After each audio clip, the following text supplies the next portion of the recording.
బావా నాకు పెళ్లి కుదిరింది బావా. వావ్, కంగ్రాచులేషన్ బావా. లేట్ అయినా పెళ్లి అవుతున్నందుకు ఆనందంగా ఉంది బావా.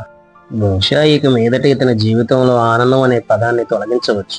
బావా, నా పెళ్లి పార్టీ మాత్రం మాతో మోగిపోవాలి బావా.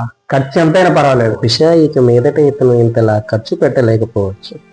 గట్టిగా మాట్లాడితే ఖర్చుల కోసం అప్పులు చేయవచ్చు. బావా, మొన్న ట్రిప్ అన్నారు, పదండి బావా, దున్నేసేద్దాం. ప్రపంచం ఏ మూలకైనా వెళ్ళొద్దాం.